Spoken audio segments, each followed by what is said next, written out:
Una vez que se encuentran admitidos todos los participantes y ya ha iniciado la grabación, muy buenas tardes a todos y todos. Les damos la cordial bienvenida al programa de formación continua, garantías jurisdiccionales y en motivación y razonamiento judicial, en la que se encuentran participando juezas, jueces, fiscales, defensores públicos, secretarios y ayudantes judiciales. Este programa de formación continua se lleva a cabo gracias a la articulación interinstitucional entre la Escuela de la Función Judicial del Consejo de la Judicatura y el Centro de Estudios de Difusión del Derecho Constitucional, SEDEC, de la Corte Constitucional. A quienes vienen participando desde el módulo 1, les recordamos visitar nuestra aula virtual, donde podrán encontrar los videos de las ponencias, material de lectura y la evaluación por módulo. Si no recuerdan su contraseña, por favor, pueden enviarnos un correo electrónico a escuela.judicial@funcionjudicial.gov.es para resetear la misma.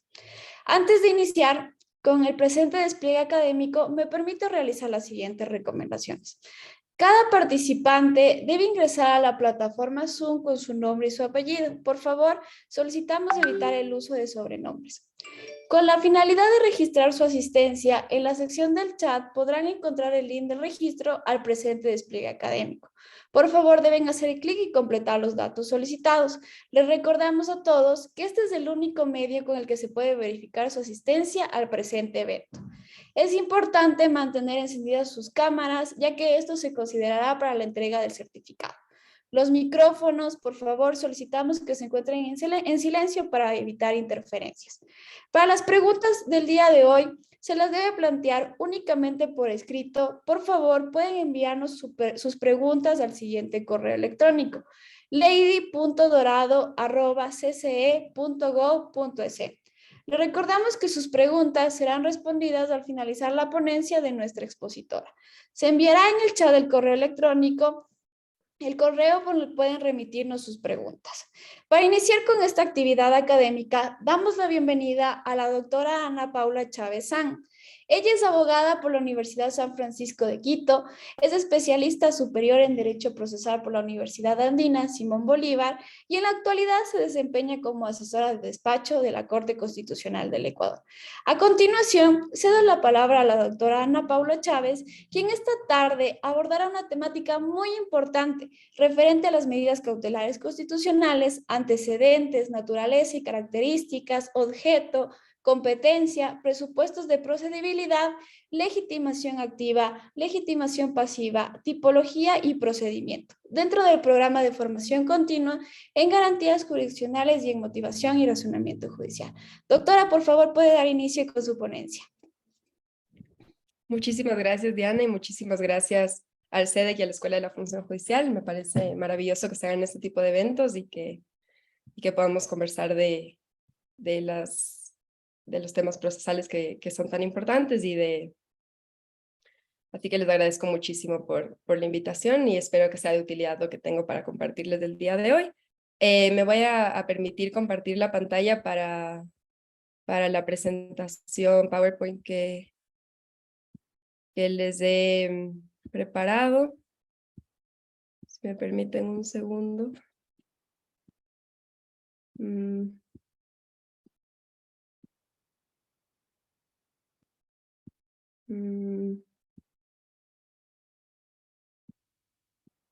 No sé si se llega a ver. Sí, ¿Sí? sí podemos visualizar Sí la presentación. Perfecto. Entonces voy a irme hasta el inicio. Bueno, muchísimas gracias igual por la presentación. Mi nombre es Ana Paula Chávez y como Diana decía, soy hoy por hoy asesora en la Corte Constitucional del Ecuador. El tema de mi ponencia del día de hoy son las medidas cautelares constitucionales. Entonces vamos a conversar un poco, como decía Diana, de algunos temas generales de las medidas cautelares y luego vamos a profundizar un poco en las medidas cautelares constitucionales. Entonces, un poco lo que les propongo para esta tarde es lo siguiente, que empecemos un poco con los aspectos generales, qué son las medidas cautelares en general, o qué se pretende con una medida cautelar en general, luego adentrarnos ya un poco en las características y la naturaleza de la medida cautelar constitucional, y posteriormente revisar ya las medidas cautelares constitucionales, tanto en nuestro, digamos, como están normativamente determinadas, y además lo que ha dicho la Corte Constitucional respecto de esta garantía jurisdiccional. Entonces revisaríamos el objeto, los tipos de medidas cautelares que existen en nuestro ordenamiento jurídico, quién tiene competencia para conocer un pedido de medidas cautelares, quién tiene legitimación activa para presentar una medida cautelar, contra quién puedo presentar una medida cautelar, los requisitos para que proceda una medida cautelar, y finalmente abordaremos también el procedimiento. Entonces empezaré con la parte 1, el tema de los aspectos generales. Respecto del género medida cautelar, tenemos que tomar en cuenta primero que hay distintas, como ustedes bien saben, hay distintas clases de procesos. Entonces, primero hay procesos de conocimiento en los que se va a discutir quién es el titular de un derecho. Vamos a discutir la existencia del derecho y quién es el titular de ese derecho. Y como ustedes saben, igual hay distintos, digamos, hay una subclasificación dentro de los procesos de conocimiento, hay distintos tipos. Después hay procesos de ejecución en los que yo ya no voy a discutir la existencia del derecho, sino que únicamente voy a ejecutarlo. Y finalmente hay procesos cautelares, que son procesos en los que un poco Andrés Cervantes decía sobre los procesos cautelares que lo que se busca en un proceso cautelar es asegurar el resultado del proceso principal, es asegurar algo. Entonces, vamos a meternos en los procesos cautelares porque justamente las medidas cautelares están dentro de este tipo de procesos. A ver, en los procesos cautelares, dentro de las distintas materias que existen, hay distintos procesos cautelares y distintas medidas cautelares que se pueden presentar. Y el estándar va a variar respecto de, el estándar para conceder o no una medida cautelar va a variar respecto de la materia y del tipo de proceso en el que yo solicite una medida cautelar. Entonces, el estándar más alto, por ejemplo, va a estar en un proceso penal en el que yo como fiscal, solicite una medida cautelar de prisión preventiva y en la que yo tenga que probar un montón de cosas con un estándar muy alto ante el juez para que el juez me conceda esta medida cautelar de prisión preventiva, porque como ustedes bien saben, la prisión preventiva es de última ratio, es excepcional, entonces yo como fiscal tengo un estándar muy alto que probar para que el juez me conceda esta medida cautelar de prisión preventiva, porque yo voy a tener que probar que la persona que está involucrada en el proceso, la persona a la que yo estoy procesando, yo tengo que probar que está involucrada en los hechos del proceso, tengo que probar que esa persona pretende fugarse o no participar del proceso penal, tengo que probar que no hay otra medida que pueda ser menos lesiva para asegurar la comparecencia de esa persona en el proceso. Entonces yo como fiscal tengo un estándar muy, muy alto para que me lleguen a conceder esta medida cautelar. Después, en un proceso civil voy a tener un estándar, digamos, medio, si es que yo quiero solicitar una medida cautelar como las que están en el COGEP, que son las providencias preventivas. Si yo quiero solicitar, por ejemplo, que se ordene la prohibición de enajenar de un bien para asegurar una obligación, entonces yo voy a tener que probar primero que existe esa obligación, que no sé, que efectivamente existe un contrato y que efectivamente me deben, la persona a la que estoy demandando me podría estar debiendo algo, y voy a tener que probar que, por ejemplo, esa persona pretende vender sus bienes y que para asegurar el resultado del proceso, o sea, para asegurar que me va a pagar, yo necesito que el juez me conceda esta prohibición de enajenar. Entonces, voy a tener un estándar, digamos, medio, un estándar más bajo que el de una medida cautelar de prisión preventiva en un proceso penal, pero igual tengo que llegar a probar determinadas cosas para que me concedan una prohibición de enajenar de un bien de una persona dentro de un proceso civil. Ahora en un proceso constitucional yo voy a tener un estándar más bajo todavía, y ya vamos a revisar más adelante cuáles son los presupuestos de procedibilidad de una medida cautelar constitucional, pero sí es un estándar todavía más bajo que el del proceso penal o que el del proceso civil, en los ejemplos a los que he hecho referencia. Entonces, ahora vamos a meternos en medidas cautelares constitucionales más específicamente, pero un poco va a variar el estándar en la medida cautelar en general, dependiendo del proceso en el que estoy y de la medida cautelar que estoy solicitando. Pero digamos que en la doctrina hay dos grandes requisitos para que me concedan una medida cautelar, que son el fumus boni iuris y el periculum in mora. Entonces, el primero tiene que ver con la apariencia del buen derecho. Entonces, como yo en una medida cautelar no pretendo resolver el fondo del asunto, sino únicamente, como les decía antes, bajo lo que dice Andrés Cervantes, asegurar algo, sea asegurar que comparezca el procesado del proceso penal, o sea asegurar que van a existir bienes con los cuales me van a poder pagar dentro de un proceso dentro de un proceso de cobro en una obligación civil. O sea, como es en el proceso constitucional, para cesar una vulneración de derechos que está en curso o para evitar que una vulneración de derechos se produzca, como yo no voy a entrar a resolver el fondo del asunto, lo único que yo como juez voy a revisar en general, como les digo, son requisitos generales de la doctrina, lo único que yo voy a entrar a revisar es que hay una apariencia de buen derecho, que razonablemente los hechos que me están presentando son creíbles, son veraces. Y que si es que yo no actúo, se podría producir un daño. Entonces, esto solamente es la apariencia de buen derecho, que parezca que realmente podría producirse un daño. Y el segundo es el periculum in mora, que tiene que ver con la demora, con el peligro en la demora. Entonces, implica que hay una inminencia o una actualidad, una necesidad actual e inminente de que la justicia actúe, de que la justicia si revise si es procedente mi medida cautelar y en caso de que sea procedente, de que se disponga la medida cautelar para asegurar algo. Entonces, en general la doctrina prevé estos dos requisitos, que exista una apariencia de buen derecho y que exista, y que si yo me demoro mucho, se va a producir un daño. O sea, si yo no lo conozco ahorita, se va a producir un daño. Esos son los dos grandes requisitos que la doctrina ha previsto para la medida cautelar en general. Ahora ya nos vamos a adentrar en la medida cautelar constitucional y vamos a revisar la naturaleza y las características de esta medida cautelar. Yo sé que hay en pantalla un montón de características, y es porque la medida cautelar constitucional es particular. Entonces, primero que nada, la medida cautelar constitucional es una garantía jurisdiccional, y por eso también hay algunas, digamos, disposiciones generales de las garantías que van a aplicar a la medida cautelar. Las medidas cautelares, justamente como su nombre dice y como conversamos hace un momento, son cautelares. Entonces,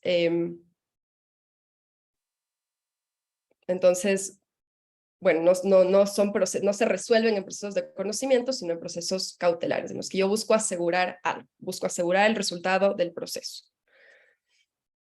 Son tutelares al mismo tiempo, lo que quiere decir que buscan proteger un derecho, buscan tutelar un derecho, buscan garantizar que no se produzca una vulneración o que cese una vulneración que se está produciendo. Como les digo, no se pronuncian sobre el fondo del asunto. Las medidas cautelares no me van a decir quién tiene la razón. En una medida cautelar no se va a resolver si se vulneró o no se vulneró un derecho. Entonces, dentro de una medida cautelar, el juez no va a declararme una vulneración de derechos y por lo tanto tampoco va a repararme una vulneración de derechos, porque justamente no se ha declarado, no se ha resuelto el asunto, no se ha resuelto el fondo del asunto. En la medida cautelar, el juez únicamente va a revisar si procedería, si ante esta apariencia de buen derecho y ante esta posibilidad de que la demora produzca daños, procede precautelar un derecho. Entonces, el juez lo único que va a revisar es eso, a revisar si es que procede precautelar un derecho que podría verse afectado, si es que no lo atendemos en este momento. Las medidas cautelares, en ese sentido, también son preventivas, justamente porque yo busco prevenir que se produzca una vulneración o busco prevenir que se siga produciendo una vulneración que ya está en curso. Son provisionales, o sea que no son definitivas las medidas y esto también se conecta a lo siguiente, son temporales. Lo que quiere decir que las medidas cautelares van a estar vigentes por el tiempo que sea necesario que estén vigentes. Entonces, mientras concurran las circunstancias, mientras se den los, digamos, sigan vigentes los requisitos para que una medida cautelar sea concedida, entonces la medida cautelar va a estar vigente. Mientras las circunstancias lo ameriten, la medida cautelar va a estar vigente. No es definitivo, no me va a resolver mi situación definitivamente, no causa cosa juzgada. Es un tema temporal únicamente para prevenir que o no se produzca un daño o no se agrave más del daño que ya se está produciendo. Las medidas cautelares son mutables, entonces si el juez concede una medida cautelar y luego un tiempo después cambian las circunstancias, el juez puede cambiar la medida cautelar. Entonces puede adaptar la medida cautelar a las circunstancias que van ocurriendo a lo largo del tiempo. No tienen que quedarse las medidas cautelares necesariamente como el juez las dictó en un primer momento. Las medidas cautelares, y esto también vamos a ir revisando más adelante, se dictan inaudita parte. Esto quiere decir que no se va a notificar digamos, a la contraparte, al accionado, a la persona que estaría siendo afectada por la concesión de una medida cautelar, no se le va a notificar. Como les digo, las medidas cautelares son urgentes y son urgentes porque se tiene que actuar ahora. Si no actuamos ahora, se puede producir un daño o se puede agudizar un daño que ya se está produciendo. Son inmediatas porque el juez debe resolver las medidas cautelares a la brevedad posible.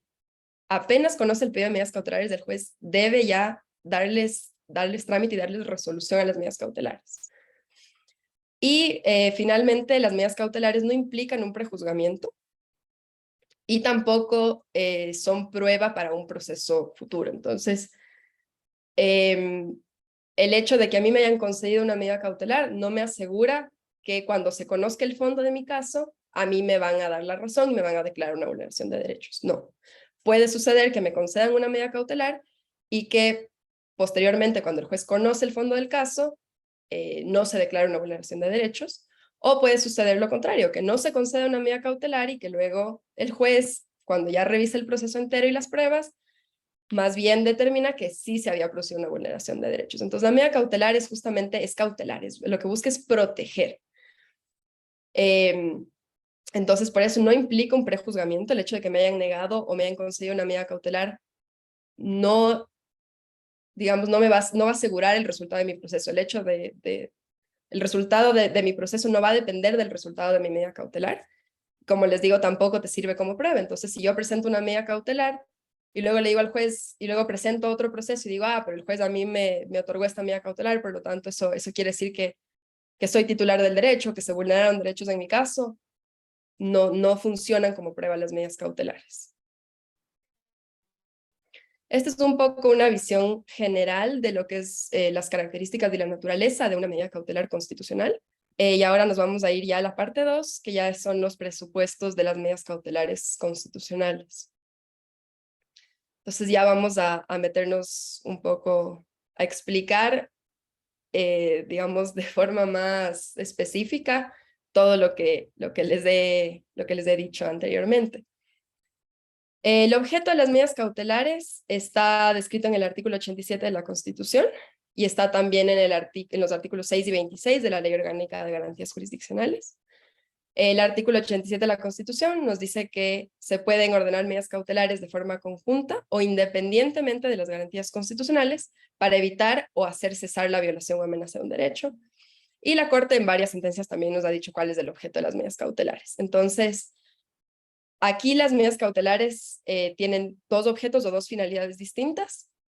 Entonces se pueden presentar en dos supuestos particulares. El primer supuesto en el que se puede presentar una medida cautelar es el caso en el que yo quiero evitar o prevenir que se produzca la vulneración de un derecho. Entonces yo busco que los hechos que yo estoy denunciando se detengan, porque si no se detienen, se va a producir la vulneración de un derecho. Esto quiere decir, en este primer supuesto, que la vulneración de derechos no se ha producido todavía. Lo único que existe en este caso es una amenaza de que podría producirse una vulneración de derechos. Ese es el primer supuesto en el que yo puedo presentar una medida cautelar, ante la amenaza de la vulneración de derechos, y con el objeto de prevenir o de evitar que esa vulneración se produzca.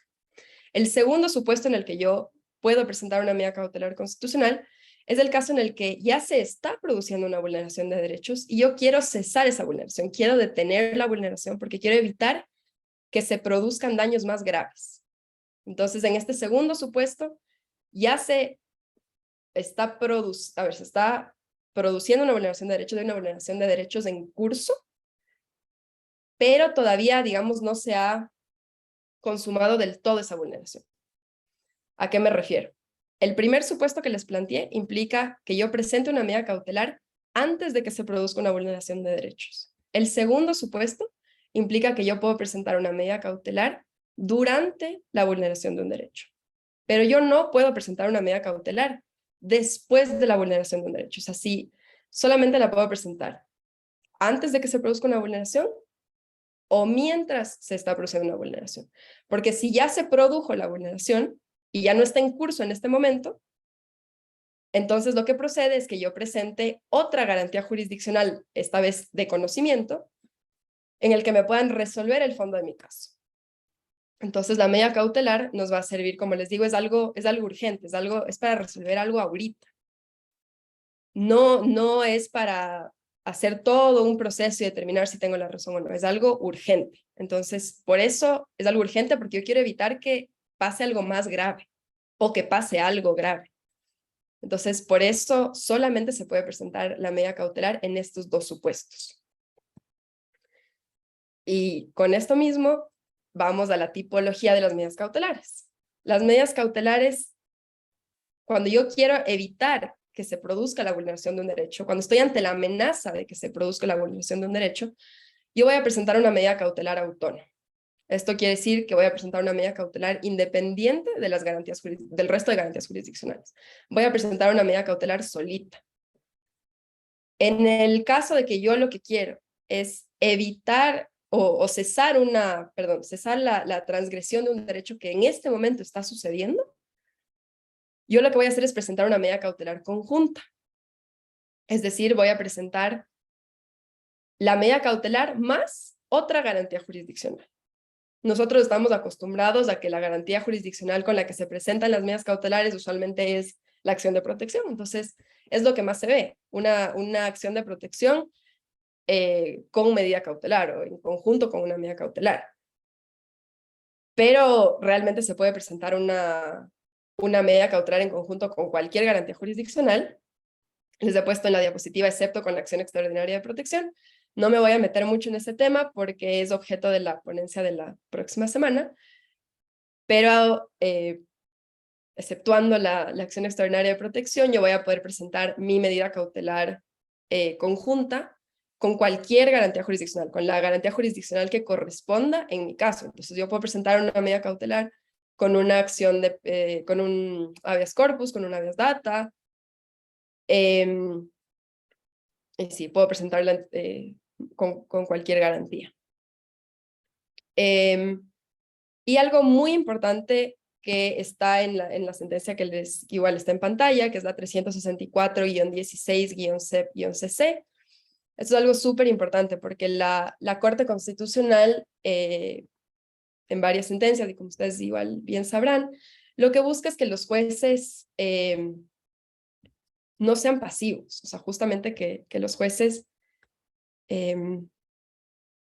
sean activos en la sustanciación de los procesos constitucionales, porque justamente se está revisando o se están conociendo posibles vulneraciones a derechos que son muy delicados porque son derechos constitucionales. Entonces, lo que buscamos es que el juez sea esté activo, esté revisando y corrigiendo lo que puede corregir.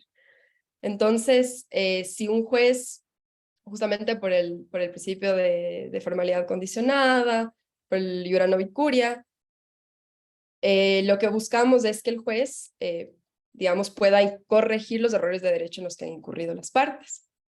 Entonces, en esta sentencia que está en pantalla, lo que un poco dice la Corte es que cuando un juez conoce una medida cautelar autónoma y de los hechos que se relatan advierte que esa no es la medida cautelar correcta porque la vulneración de derechos todavía está, la vulneración de derechos ya se ha producido y está en curso, lo que correspondía realmente que haga el accionante es presentar una medida cautelar en conjunto. El juez no puede rechazar de plano la medida cautelar autónoma diciéndole, lo siento, pero usted debió haberme presentado una acción de protección en conjunto con la medida cautelar, dado que he identificado de los hechos que usted me relata, que la vulneración de derechos ya se ha producido y está en curso. Entonces, yo no le puedo dar paso a su medida cautelar autónoma y rechazar de plano. Eso no se puede hacer. Y lo que ha dicho la Corte es que cuando el juez identifica que lo que se debe presentar no es una medida cautelar autónoma, sino una medida cautelar conjunta, el juez tiene la obligación de enmendar ese error y de tramitar la medida cautelar en conjunto con la garantía jurisdiccional que correspondería. Entonces, por ejemplo, en este caso particular de la sentencia, lo que sucedió es que una persona con VIH no estaba recibiendo su medicación antirretroviral por parte, me parece que era del hospital Carlos Andrade Marín. Y lo que hizo fue presentar una medida cautelar autónoma solicitando que el hospital le entregue la medicación que necesita para asegurar su salud y su derecho a la vida.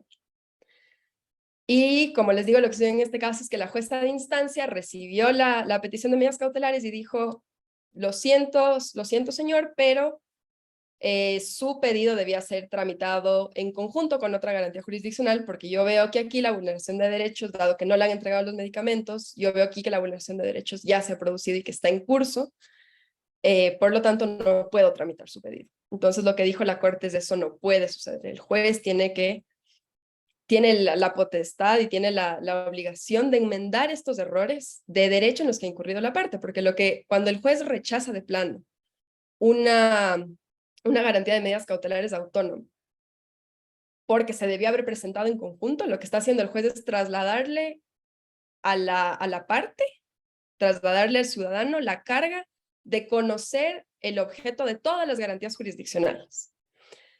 Y lo que debe hacer el juez es, digamos, a partir de los hechos que le han planteado, encaminarla a la garantía que sea, digamos, la correcta, porque el juez es el que conoce el derecho, el juez es el que conoce si procedía presentar la medida cautelar de forma autónoma o de forma conjunta.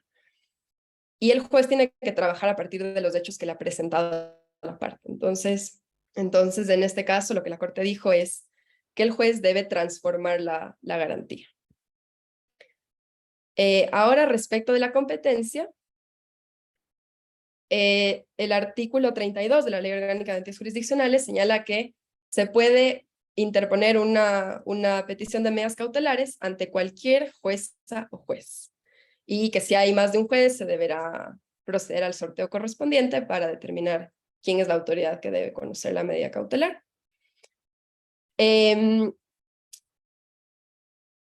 les digo, la ley lo prevé de esta forma, entonces cualquier juez o juez es competente para conocer la medida cautelar. Por eso ustedes habrán visto que muchas veces se presentan medidas cautelares, digamos, que uno hubiera creído que se van a presentar en el lugar de domicilio de la persona y se presentan en cualquier otro lugar del Ecuador. Entonces, a veces es un poco raro y uno sí puede pensar que puede haber un abuso de derecho ahí, pero al mismo tiempo, o sea, aunque puede ser discutible, si es que es prudente que la ley permita que cualquier juez conozca una medida cautelar, al mismo tiempo tiene sentido que cualquier juez sea el que pueda conocer la medida cautelar, porque justamente estamos tratando de evitar, o sea, esto es algo urgente, necesitamos tratar de evitar que se produzca una vulneración de derechos o que pare una vulneración de derechos que ya se está produciendo. Entonces, tiene sentido que cualquier juez la pueda conocer por esto, porque es algo muy, muy urgente. Entonces, digamos, tiene mucho sentido que yo tenga la facilidad de presentar la medida cautelar ante cualquier juez. Y así como los jueces, digamos, ordinarios, que luego se vuelven jueces constitucionales cuando conocen garantías, así como ellos tienen la competencia, cualquier juez, para conocer una medida cautelar, la Corte Constitucional también conoce medidas cautelares. Entonces, por ejemplo, conoce medidas cautelares en las acciones de incumplimiento de sentencia. En este caso particular, por ejemplo, en el 3420-IS, la Corte Constitucional conoció un incumplimiento de sentencia que se presentó, se alegó el incumplimiento del dictamen que declaró la constitucionalidad del primer estado de excepción que se presentó por el tema de COVID. Entonces, lo que alegaban los accionantes es que se estaba incumpliendo el dictamen de constitucionalidad de la Corte. ¿Y por qué alegaban esto? Porque decían que el Ministerio de Finanzas había emitido un memorando que reducía o recortaba el presupuesto de las universidades públicas. Entonces, lo que decían los accionantes es, Corte Constitucional, están incumpliendo su dictamen porque me están recortando el presupuesto, porque a través de este memorando que emitió el Ministerio de Finanzas me están recortando el presupuesto de las universidades, o me quieren recortar el presupuesto de universidades. Lo que hizo la Corte fue conocer el pedido de medidas cautelares. Se presenta el pedido de medidas cautelares en el caso de las acciones de incumplimiento, se presenta con la demanda, en el mismo texto de la demanda. Entonces, lo que hizo la Corte fue conocer este pedido de medidas cautelares. Como no hay una fase de admisión en las acciones de incumplimiento, el pedido de medidas cautelares lo conoce el Pleno de la Corte. En este caso lo conoció el Pleno y aceptó el pedido de medidas cautelares. Y lo que hizo la Corte fue conceder las medidas cautelares y decir al Ministerio de Finanzas, absténgase o de ejecutar acciones que puedan recortar el presupuesto de las universidades o que puedan tener un impacto negativo sobre el presupuesto de las universidades, y suspenda los efectos del memorando que emitió el Ministerio de Finanzas hasta que yo conozca esta acción. Y solamente se suspendió el memorando en lo relativo a esta presunta reducción del presupuesto en las universidades. Entonces, la Corte Constitucional también conoce pedidos de medidas cautelares. Como les digo, en este caso particular, en el 3420 se aceptó un pedido de medidas cautelares, pese a que posteriormente se desestimó el fondo de la acción. Luego la Corte conoció el fondo de la acción, conoció a ver si existía o no existía un incumplimiento, y la Corte al respecto del fondo del caso rechazó la demanda, desestimó los cargos. Entonces, por eso también les decía que lo uno no depende de lo otro. El hecho de que me hayan aceptado la medida cautelar no significaba que me iban a aceptar también la acción, como sucedió en este caso. Bueno, después, respecto de la legitimación activa en medidas cautelares es amplia, lo que quiere decir que yo puedo presentar un pedido de medidas cautelares incluso a favor de terceros, porque aquí hay que acordarnos un poco del tema de accionante versus titular del derecho o víctima. Entonces, el hecho de que yo no sea la víctima, no sea el titular del derecho, no quiere decir que yo no pueda no pueda ser el accionante y presentar la garantía en favor de otra persona. Y esto, claro, es muy obvio, por ejemplo, en el habeas corpus, en el que la persona que ha sido privada de su libertad seguramente no va a poder presentar una acción de habeas corpus en su propio nombre, y tendrá que ser un tercero el que la presente. Entonces, en el tema de las medidas cautelares, como les digo, la legitimación es amplia, por lo que yo puedo presentar a nombre de otras personas. Igual tomando en cuenta que cuando se presenta una acción en favor de terceros, el juez tiene que notificarle a la víctima o al presunto titular del derecho que se ha presentado una garantía jurisdiccional para tutelar sus derechos.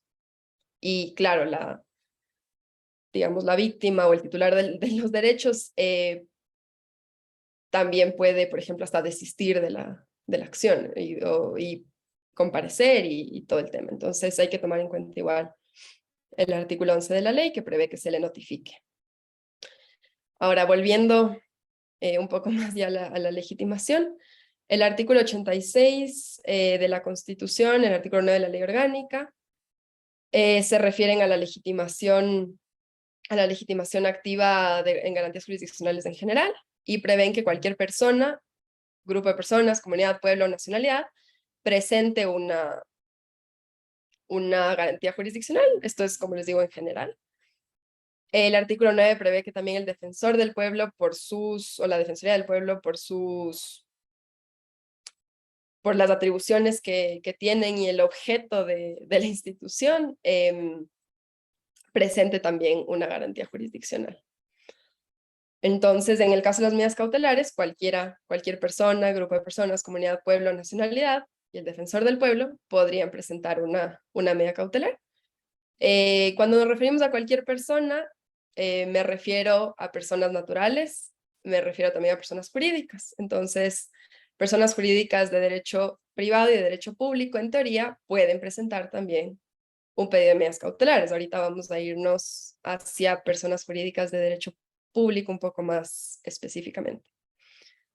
La sentencia, la 66-15-JC/19 es una sentencia muy importante, porque esta sentencia, ya lo vamos a ver igual más adelante, pero esta sentencia digamos, súper claros cuáles son los presupuestos de procedencia de una medida cautelar y qué es lo que debe revisar un juez cuando recibe un pedido de medida cautelar. Y además tiene también estas reflexiones o resuelve sobre determinados temas que igual son súper importantes, como el tema de la legitimación activa en personas jurídicas de derecho público. Entonces, perdón, lo que nos dice es que las personas jurídicas de derecho público pueden solicitar medidas cautelares excepcionalmente. Entonces, por ejemplo, pueden presentar un pedido de medidas cautelares a favor de alguien para proteger los derechos de alguien, dado que, digamos, de forma general, las personas jurídicas de derecho público no tienen derechos como tal, al menos no los derechos que derivan de la dignidad humana, y más tienen atribuciones y competencias y potestades y demás. Entonces, digamos que usualmente para sí mismos no van a poder presentar una medida cautelar y más bien la van a poder presentar cuando es a favor para proteger los derechos de personas. Por ejemplo, lo que también nos dice esta sentencia es que las instituciones públicas no pueden solicitar una medida cautelar para precautelar derechos en abstracto, conceptos jurídicos indeterminados. ¿Qué significa esto? Yo no puedo solicitar una medida cautelar señalando o digamos alegando que podría haber una vulneración del interés público o de, no sé, de la seguridad pública o de las buenas costumbres, porque son conceptos jurídicos indeterminados. O sea, no, yo tengo que presentar o pedir la medida cautelar respecto de derechos concretos, derechos constitucionales o que estén en tratados internacionales de derechos humanos, pero que sean derechos concretos. Y lo que nos dice también la sentencia es que el Estado o sus servidores no van a poder presentar medidas cautelares en los siguientes casos. En el caso de la simple ejecución de sus competencias constitucionales o legales, cuando se quieren deslindar de sus obligaciones legales, o cuando pretenden legitimar actos arbitrarios que pueden violar, restringir o limitar derechos. Entonces, en estos, claro, los jueces tienen la obligación de revisar cuando una institución pública me presenta una medida cautelar. Los jueces tienen la obligación de revisar si es que tiene legitimación activa esa institución pública para presentarme la medida cautelar, o si lo está haciendo en uno de estos tres casos, por ejemplo, para deslindarse de sus obligaciones legales, como ejemplo. Entonces, el juez tiene que revisar esto, y si es que la institución pública incurre en uno de estos tres supuestos o no tiene la legitimación para presentar una medida cautelar, claro, el resultado será que el juez debe rechazar esa medida cautelar de plano. Entonces, en el caso de esta sentencia, en la 6615 JC, lo que resolvieron, bueno, se presentó el Ministerio de Gobierno, presentó un pedido de medida cautelar en contra de Petroecuador y me parece que también Petroamazonas, por lo siguiente. La Policía Nacional, en delitos de hidrocarburos, cuando incauta, digamos, cierto material que estaba involucrado en estos delitos de hidrocarburos, digamos, guarda este material en sus patios, en los patios de la Policía Nacional. Y lo que decía el Ministerio de Gobierno es, yo dentro de las instalaciones de la Policía Nacional no tengo las condiciones necesarias para resguardar este tipo de materiales, porque imagínense, pues, es gasolina, diésel, petróleo, no sé, o sea, y la policía, lo que dice el Ministerio de Gobierno a la jueza, le presenta la solicitud de medidas cautelares y le dice, yo tengo en mis instalaciones material incautado sin que yo en esas instalaciones tenga seguridades o tenga las condiciones necesarias para guardar ese material. Entonces, lo que le dice el Ministerio de Gobierno es aquí puede haber un accidente. Como yo no tengo ni el personal capacitado para resguardar este material, ni las condiciones necesarias para resguardar este material, se puede llegar a vulnerar, lo que alega el Ministerio de Gobierno es que se puede vulnerar el derecho a la salud, el derecho al ambiente sano, y me parece que el derecho igual al hábitat, a un hábitat seguro o algo por el estilo, y le plantea a la jueza 3 derechos y le dice, estos 3 derechos se pueden ver vulnerados si es que yo sigo manteniendo en mi custodia este material, que debería estar en custodia más bien de Petroecuador, que sí tiene el personal y sí tiene las condiciones para guardar este material. Entonces, eso es lo que plantea el Ministerio de Gobierno. Al final, la jueza de instancia, la que conoce el pedido de medida cautelar, le concede la medida cautelar al Ministerio de Gobierno, y luego este proceso viene por selección y revisión, por proceso de selección y revisión llega a la Corte Constitucional y la Corte revisa el proceso y la Corte ratifica lo que decidió la jueza y dice, sí, efectivamente en este caso se cumplían todos los presupuestos para que se conceda una medida cautelar. Y efectivamente, si es que la jueza no concede la medida cautelar, podía producirse un accidente. Porque podía, no sé, haber una explosión porque hay material inflamable. Y entonces se afectarían los bienes públicos porque va a explotar el centro de acopio, el centro, digamos, las instalaciones de la policía, va a haber pérdidas humanas porque hay gente dentro de las instalaciones de la policía, y además voy a afectar a la gente que está alrededor de esas instalaciones, porque si hay una explosión, obviamente puede verse afectada la vida o la salud o la integridad de otras personas.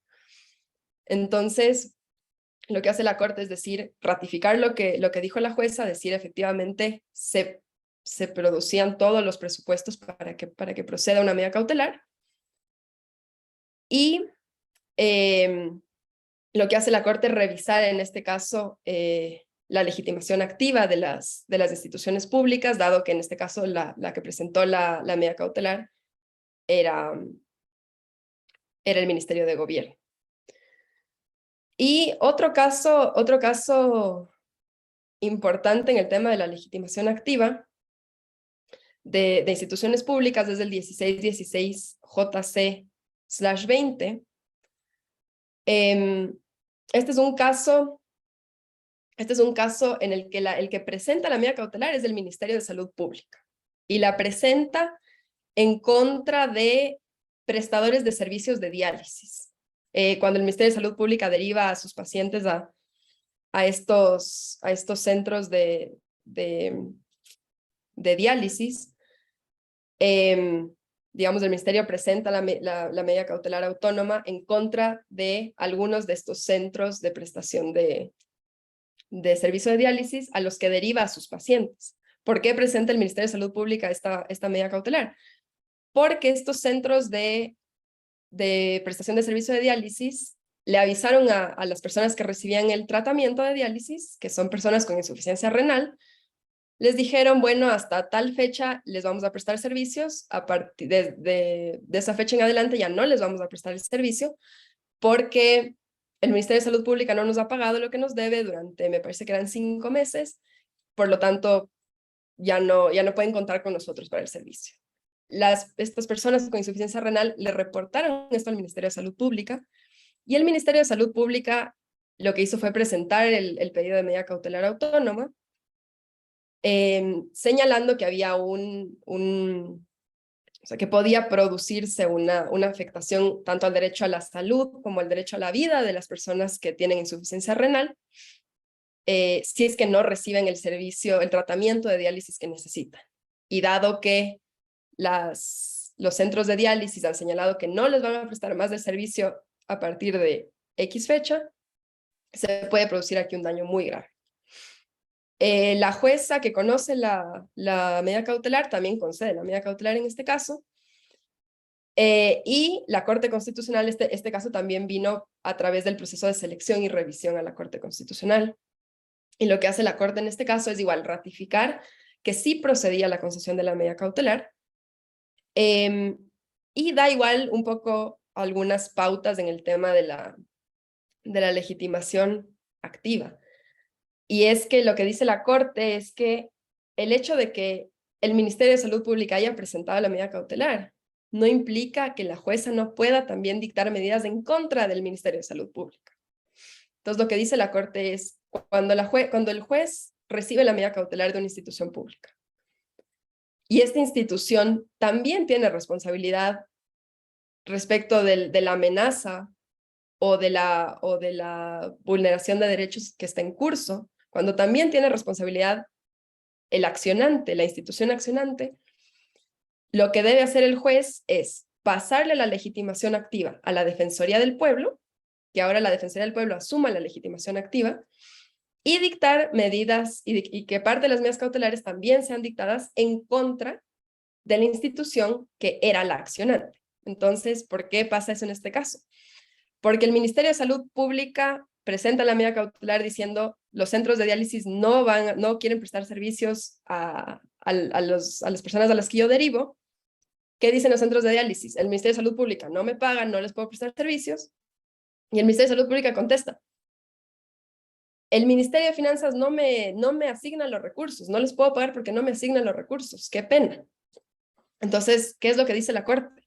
Aquí el único contra el cual sí se deben dictar medidas en contra de los centros de diálisis o para precautelar que los centros de diálisis den el servicio, pero también se deben dictar medidas en contra del Ministerio de Salud Pública e incluso del Ministerio de Finanzas, porque también tienen responsabilidad del Ministerio de Salud Pública y el Ministerio de Finanzas en el hecho de que se haya producido esta amenaza.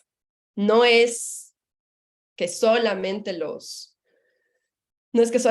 centros decidieron dejar de dar el servicio, sino que también había una responsabilidad por parte de otras instituciones. Entonces, lo que dice la Corte, como les decía, es cuando se den estos casos, la Defensoría del Pueblo debe asumir la legitimación activa y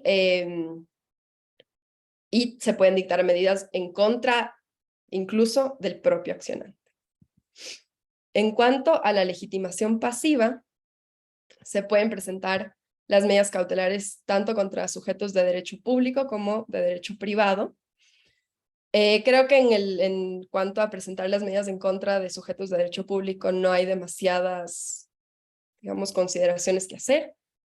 Respecto de los particulares, sí puede haber un poco más de cuestiones que analizar.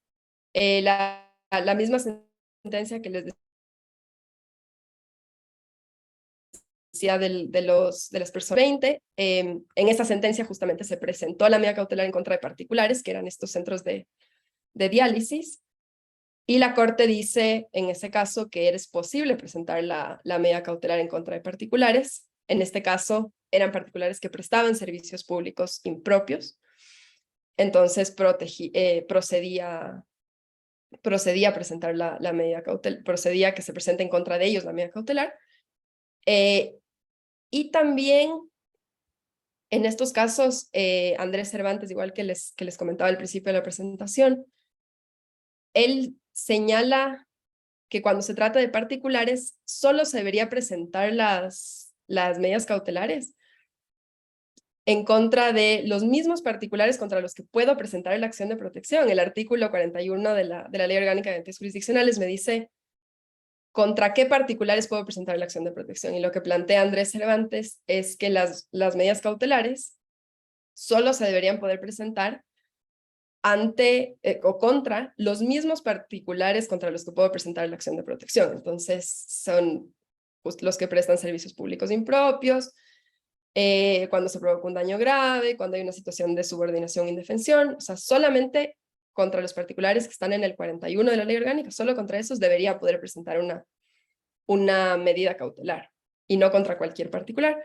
porque lo que él dice es, si no puedo presentar una acción de protección en contra de cualquier particular, tampoco debería, o sea, cuando me han privado de un derecho y pese a que me han privado de un derecho, no puedo presentar la acción de protección contra cualquier particular, no debería poder presentar una acción en contra de un privado que no, en contra de un privado si es que no voy a poder presentar la acción de protección, no me van a poder conocer el fondo, digamos. ¿Por qué podría presentar preventivamente? Entonces, un poco eso es lo que él plantea, que no podría presentarla contra cualquier particular, sino solo los que están determinados en el 41 de la ley orgánica. Ahora, pasando ya a los presupuestos de procedibilidad, estos están en los artículos 26 y 27 de la ley orgánica, y están también recogidos en las dos sentencias que les describí previamente, en la 6615JC, que era el tema de los hidrocarburos, y en la 1616JC, que era respecto de las personas con insuficiencia renal. Y estas dos sentencias son muy buenas porque las dos nos describen muy claramente cuáles son los presupuestos para que proceda una medida cautelar.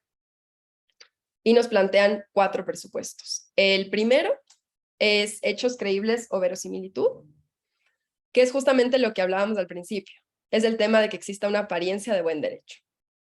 Entonces, en este caso, tal como les describí al principio de la presentación, tiene que haber, a partir de la lectura del pedido de medidas cautelares, tiene que existir una presunción razonable de que los hechos que se están denunciando sí amenazan un derecho o sí vulneran un derecho y todavía se está produciendo esa vulneración. Entonces, de la sola lectura del pedido de medidas cautelares, tiene que haber una apariencia de buen derecho, tiene que haber una presunción de que son reales los hechos que me están describiendo y que esos hechos razonablemente pueden producir una vulneración de derechos o están produciendo una vulneración de derechos en este momento. De la sola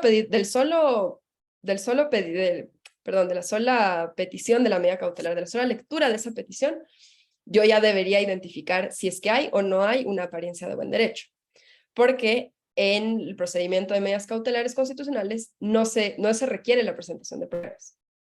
Entonces, o sea, si yo fuera un accionante, haría lo posible por presentar pruebas porque creo que eso va a favorecer me va a favorecer. Pero no es necesario. No requiero presentar pruebas y el juez no me puede exigir tampoco que yo le presente pruebas, porque este es un tema urgente, este es un tema en el que no me da el tiempo de pasar por un proceso para revisar el fondo, no me da el tiempo de abrir un término de prueba, no hay tiempo para esas cosas, hay que actuar ya. Entonces, en este caso no se necesita, no se requiere la presentación de pruebas y solamente se revisa los hechos que se denuncian o se describen. El segundo requisito es la inminencia o actualidad, que ya tiene que ver con la proximidad de que el daño se produzca. Entonces, esto quiere decir que esta posible amenaza de vulneración de derechos está muy cerca de suceder. O sea, si yo no actúo ahorita, va a suceder. Si no actúo pronto, va a producirse la vulneración de derechos. O también puede ser que ya esté sucediendo la vulneración de derechos. O sea, que o haya una inminencia de que si no actúo pronto se va a producir o ya se está produciendo una vulneración de derechos y como dice en la diapositiva, se requiere un remedio urgente. O sea, ya se requiere un remedio inmediato porque se va a producir la vulneración o ya se está produciendo y yo quiero evitar que el daño se profundice, que la afectación de derechos sea más grave. Entonces tiene que haber esta inminencia o actualidad. Después el otro requisito que nos plantean las sentencias es que exista una gravedad. El artículo 27 de la ley orgánica te dice cuándo existe gravedad, y esto es cuando existe un daño irreversible. El daño irreversible implica que yo no puedo volver a la situación anterior o a la situación previa. No hay vuelta atrás. Eso es lo que quiere decir que existe un daño irreversible. También hay gravedad por la intensidad de la violación. Entonces, si no puedo ejercer el derecho en lo absoluto, o veo limitado el ejercicio de mi derecho, o la afectación al derecho es muy profunda, muy importante. También se plantea en la sentencia en la que es referente a hidrocarburos, que puede haber se puede reflejar la intensidad de la violación en casos en los que la cuantificación del daño es muy difícil. Entonces, por ejemplo, casos como la pérdida de la vida o la pérdida de, no sé, de una extremidad, son casos en los que la cuantificación de la reparación es muy compleja, y son casos que nos pueden, y por ejemplo, ese tipo de cosas nos pueden dar cuenta de que hay una vulneración muy intensa.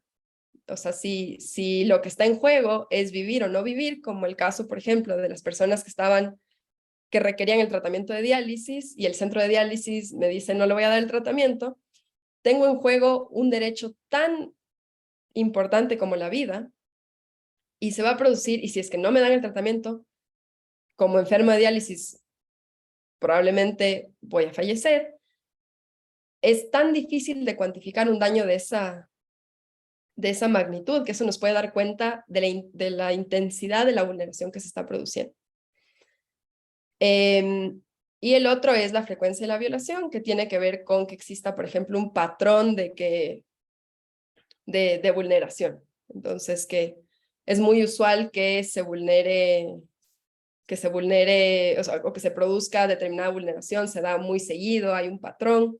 Ese caso también denota gravedad. Y finalmente, el último presupuesto que nos describen las sentencias y la ley, o bueno, en este caso más las sentencias, es la identificación de los derechos amenazados o que se están violando. Entonces, como les decía hace un momento, yo no puedo alegar en una solicitud de medidas cautelares no sé, que existiría una alteración del orden público si no actuamos pronto, o de la seguridad nacional o de la seguridad pública o algo así, porque son conceptos jurídicos indeterminados. Yo necesito, en mi pedido de medidas cautelares, identificar concretamente cuál es el derecho que está siendo amenazado o que se está vulnerando, y tiene que ser un derecho constitucional o un derecho reconocido en instrumentos internacionales de derechos humanos. Eso está en la Ley Orgánica de Garantías. Y lo último, para que proceda mi pedido de medida cautelar, para que me concedan mi medida cautelar, es no incurrir en los presupuestos de improcedencia. No voy a entrar en los presupuestos de improcedencia porque eso también es materia de la ponencia de la próxima semana. Ahora, respecto del procedimiento, el procedimiento en medidas cautelares tiene que ser un procedimiento sencillo, rápido, eficaz e informal. Como les había comentado al principio, yo puedo presentar un pedido de medidas cautelares sin necesidad de abogado, no necesito que me acompañe un abogado para mi pedido, y lo puedo hacer incluso de forma oral. No, o sea, no necesita ni siquiera necesito presentar, digamos, por escrito, a pesar de que luego se va a reducir a escrito. Yo puedo presentar mi pedido de medidas cautelares de forma oral. Y se hace inaudita aparte, como les decía también antes, no se notifica. Entonces, el juez, cuando recibe un pedido de medidas cautelares, no requiere notificar a las personas o a las entidades involucradas. No requiere notificarles. Sí puede dictar, puede convocar audiencia excepcionalmente y cuando lo considere necesario. Digamos que el hecho de notificar a las partes y convocar audiencia puede llegar a contravenir de alguna forma la celeridad, la rapidez, la eficacia con la que hay que resolver los pedidos de medidas cautelares. Entonces, a menos que sea muy necesario, el juez debería resolver el pedido de medida cautelar sin tener que convocar una audiencia. Puede haber casos en los que sea necesario y el juez lo requiera y así lo hará. Pero por lo general, un pedido de medidas cautelares no va a requerir una audiencia y se va a hacer inaudita aparte, o sea, sin que la contraparte, digamos, se pueda defender o pueda contestar, porque, ya como les digo, esto es de actuar rápido, además que no son definitivas, pueden ser revocadas, entonces es solamente para, digamos, cumplir con el objeto de una medida cautelar, que es actuar pronto, actuar de urgencia. Y como les decía igual antes, no se requiere la presentación de pruebas, pero si yo presentara una medida cautelar, trataría de incorporar pruebas para mejorar las posibilidades de que me concedan la medida cautelar. Ahora ya un poco separando las medidas cautelares conjuntas de las autónomas, el artículo 13.5 de la ley orgánica nos dice que en las medidas cautelares conjuntas, las medidas cautelares conjuntas se resuelven en el auto de calificación de la demanda. Entonces el juez, cuando recibe, digamos, una demanda de acción de protección que viene con una medida cautelar, tiene que dar respuesta al pedido de medida cautelar en el auto de calificación de la demanda. En su primera providencia ya me va a contestar si me concede o no me concede la medida cautelar. Y una vez que se ha concedido o se ha negado la medida cautelar, se continúa con la tramitación de la garantía jurisdiccional. Entonces, si yo presenté la acción de protección, el juez me contesta en el auto de calificación, me contesta si me concede o me niega la medida cautelar, y sea cual sea el resultado, el juez va a continuar con la tramitación de la garantía. En el caso de la acción de protección, como les digo, no sé, se dará ya la audiencia, o sea, continuará la tramitación de la garantía. Igual como les decía al principio de la presentación, no implican prejuzgamiento sobre el fondo. Entonces, el hecho de que a mí me hayan concedido mi medida cautelar en la primera providencia no va a implicar que me van a tener que conceder o aceptar la acción cuando ya me resuelvan el fondo en sentencia. Respecto de las medidas cautelares autónomas, el artículo 33 de la ley orgánica dice que se admiten o se niegan a través de resolución. Y ahorita vamos a ver cuáles son los recursos en el tema de medidas cautelares autónomas. La ley orgánica, a ver, como les decía antes, no puedo apelar de la resolución que me concede o me niega las medidas cautelares. El juez va a concederme o negarme las medidas cautelares, yo como parte puedo hacer la accionada o la accionante, yo no puedo apelar de esa decisión. Entonces, respecto de eso, no hay recurso de apelación. Pero la ley sí me prevé, en el caso de que me conceda el juez las medidas cautelares, la ley orgánica prevé el recurso de revocatoria. Entonces, si el juez me concedió la medida cautelar, perdón, si el juez le concedió a la contraparte la medida cautelar, yo como parte, digamos, afectada, por decirlo de alguna forma, yo como parte afectada por la concesión de esa medida cautelar voy a poder pedir su revocatoria. ¿Cuándo voy a poder pedir su revocatoria?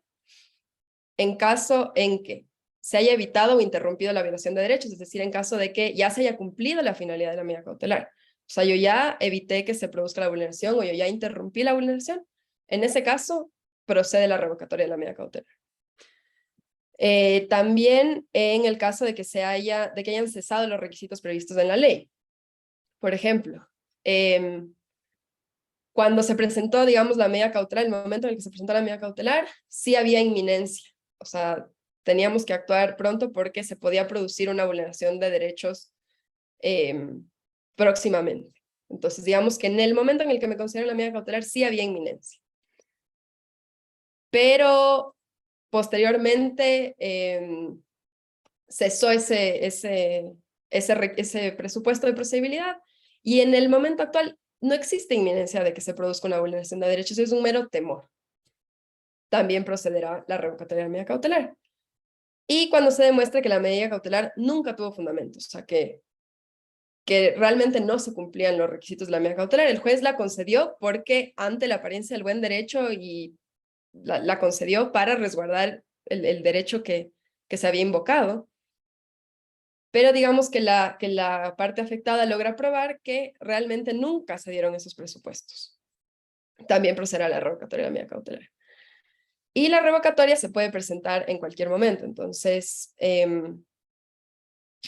yo puedo presentar la revocatoria de la medida cautelar un día y luego presentar otro pedido de revocatoria una semana después. Yo lo puedo presentar en cualquier momento de acuerdo a cómo van variando las circunstancias del caso. Entonces, puedo hacer varios pedidos de revocatoria y puedo presentar la revocatoria en cualquier momento. No es que precluye mi derecho de presentar la revocatoria en algún punto, sino que yo la puedo presentar en cualquier momento.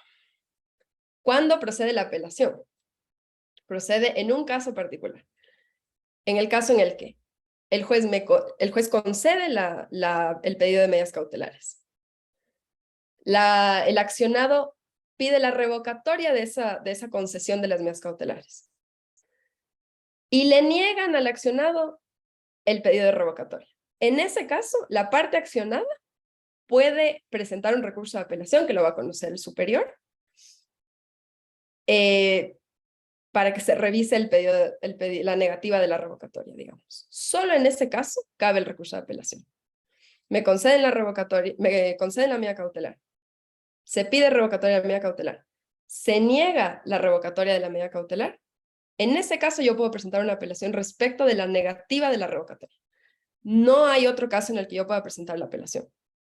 Es muy común ver en la corte que lleguen casos en los que se presentan recursos de apelación del auto que concede o niega las medidas cautelares. Es común ver.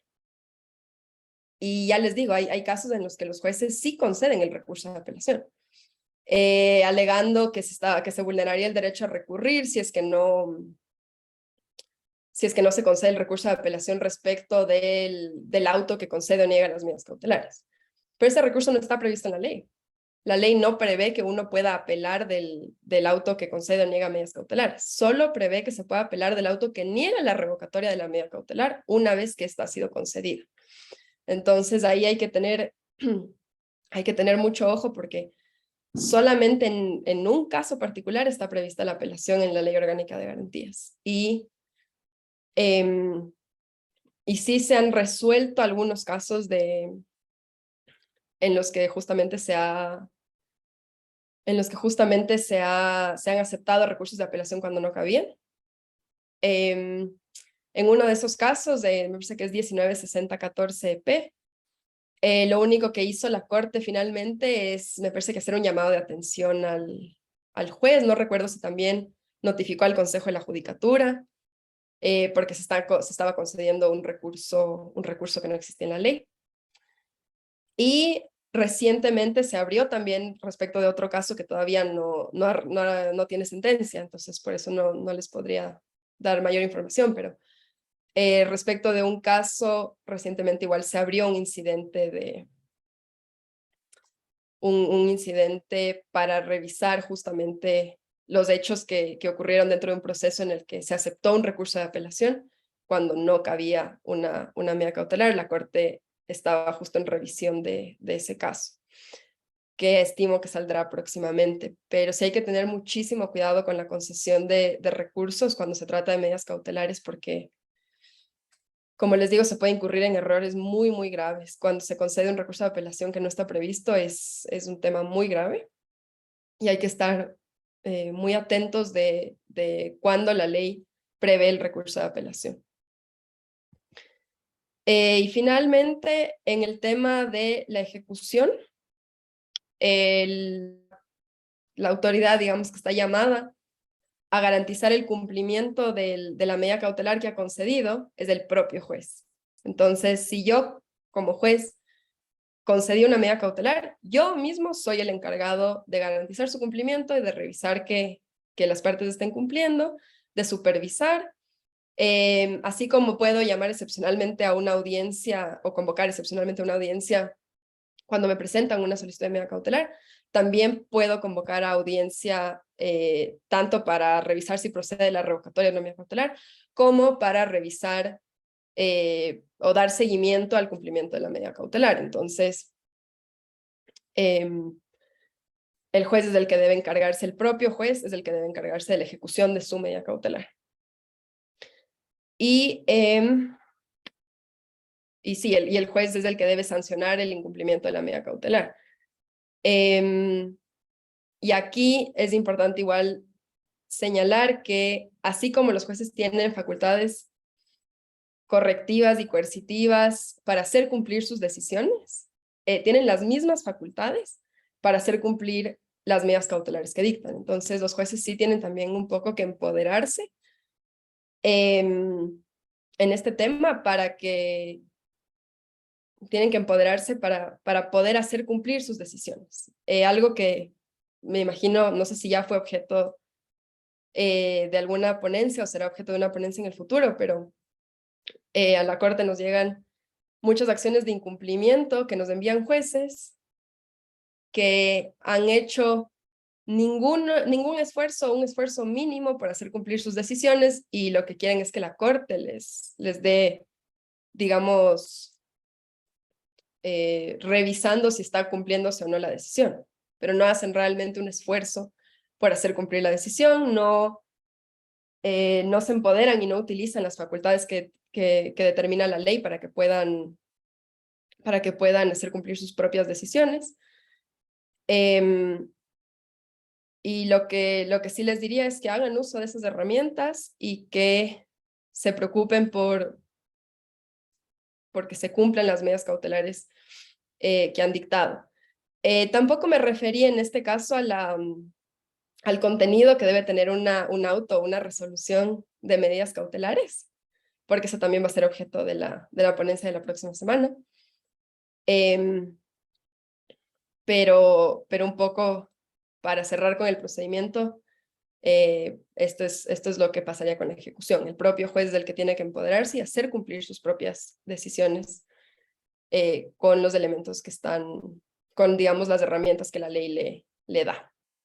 Entonces, eso sería todo para darle fin a la presentación.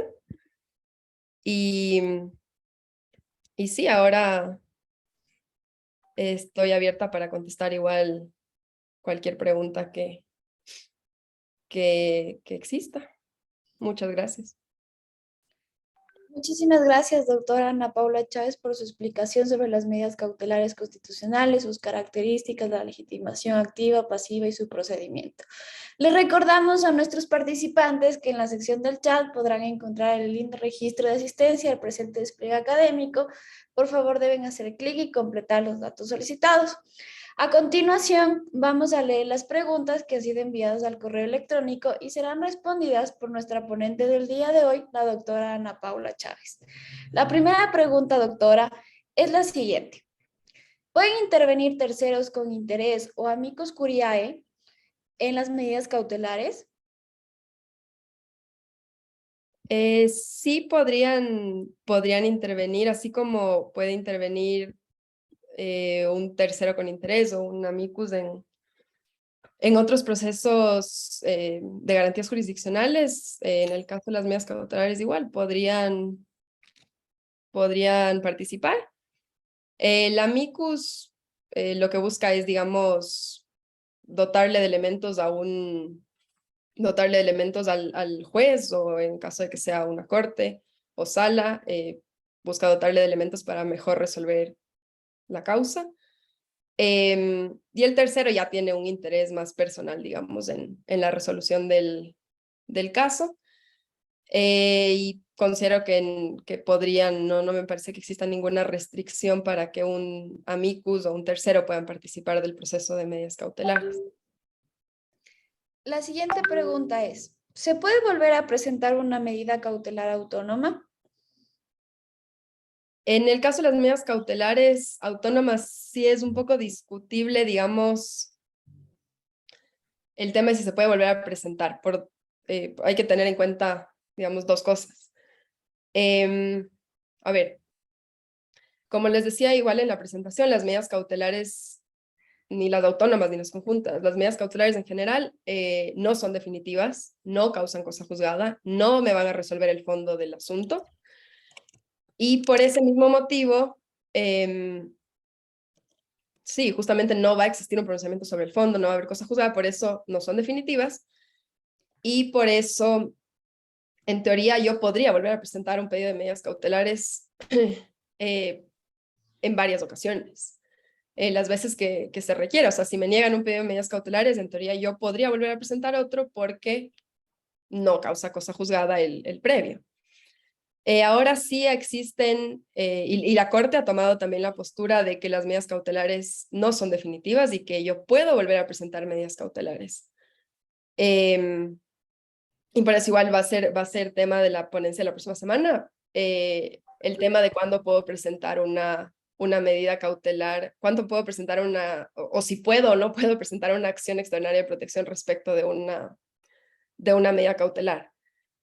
Y la Corte cuando resuelve sobre eso, cuando resuelve acerca de la procedencia de presentar una acción extraordinaria de protección en temas de medidas cautelares, ha dicho que las medidas cautelares no son definitivas y que las medidas cautelares se pueden volver a presentar. Entonces, en teoría, yo puedo volver a hacerlo. Ahora sí hay constitucionalistas y doctrinarios y abogados que cuestionan un poco esto y que dicen, si es que yo permito a una persona presentar varios pedidos de medidas cautelares, lo que van a hacer es un poco lo que se suele llamar forum shopping, o sea, lo que van a hacer es presentar una medida cautelar ante un juez, me niega este juez, perfecto, presento la misma ante otro juez, y así voy un poco pescando para ver a qué juez me concede la medida cautelar. Entonces, digamos, ese es el peligro de permitir que una medida cautelar,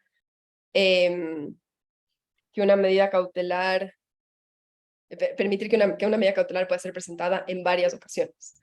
Ese es el peligro, que exista un abuso del derecho o que exista un poco esta práctica de buscar qué juez me va a conceder la medida cautelar. Pero en teoría, yo podría presentar una medida cautelar sin que eso sea abuso del derecho. Yo podría presentar varias veces una medida cautelar sin que eso sea abuso del derecho y sin que haya una vulneración del non bis in idem. Porque no causa cosa juzgada. Pero si yo igual fuera un abogado que quiere volver a presentar una medida cautelar que ya fue negada, yo particularmente me preocuparía por diferenciar la medida cautelar que ya me negaron de la que voy a presentar ahora. Entonces, me preocuparía por decir que se han producido hechos nuevos, y que en base a esos hechos nuevos vuelva a presentar mi medida cautelar por eso, porque ya no es igual a la anterior, sino que se han producido estos hechos supervinientes y la vuelvo a presentar. O sea, me preocuparía de redactar mi medida cautelar en el sentido de que no sea exactamente igual a la anterior. Pero cuando un juez recibe una medida cautelar que ya fue negada previamente por otro juez, también siendo juez, me preocuparía por no negaría esa medida cautelar por el solo hecho de que ya se presentó y ya se negó previamente. O sea, si yo fuera jueza y recibiera una medida cautelar que ya fue negada, me preocuparía por